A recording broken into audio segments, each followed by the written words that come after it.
जी मैं इस वक्त कसूर के नवाई गांव कुतबा में मौजूद हूँ। यहाँ 2 रोज़ कब्र अल्लाह रखा नामी शख्स को दफनाया गया। तदफीन के बाद लोगों को इल्म हुआ कि कब्र से मुख्तलिफ़ किस्म की आवाज़ें आ रही हैं, तो वहाँ पर बहुत से लोग इकट्ठे जमा हो गए। तो उन्होंने पुलिस को इतला दी। पुलिस मौके पे आके कब्र की मट्टी हटाई और स्लैपें हटा के उन्होंने देखा तो वो कब्र के अंदर से कोई भी आवाज़ नहीं आई। फिर दोबारा पुलिस ने लोगों के सामने उनका शक दूर करने के लिए दोबारा कब्र को बंद किया।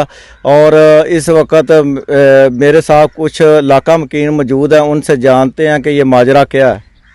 कोई नहीं, लोगों ने ख्वाब डा छी जनाब। इतने SH भी आया है आपके बना इतों का चौकी इंचार्ज, वो भी आया। कोई शह नहीं पिछा गए चले ने, कोई रोला नहीं किसी अंबर का। मैं लोगों ने ख्वाब डा छी।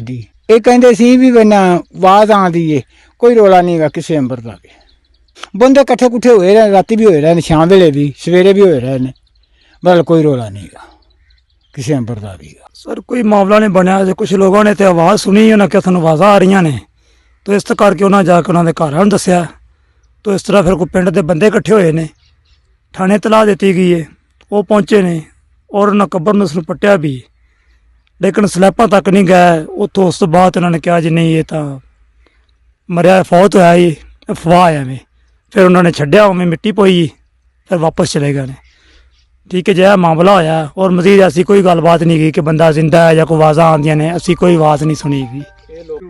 जी ये आपने इलाका मकीनों की बात सुनी है और उनका कहना था कि ये किसी ने गलत अफवाह फैलाई है और लोगों में खौफ और राज पैदा कर दिया था।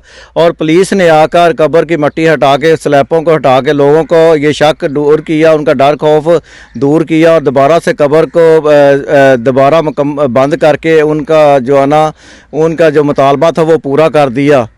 जी।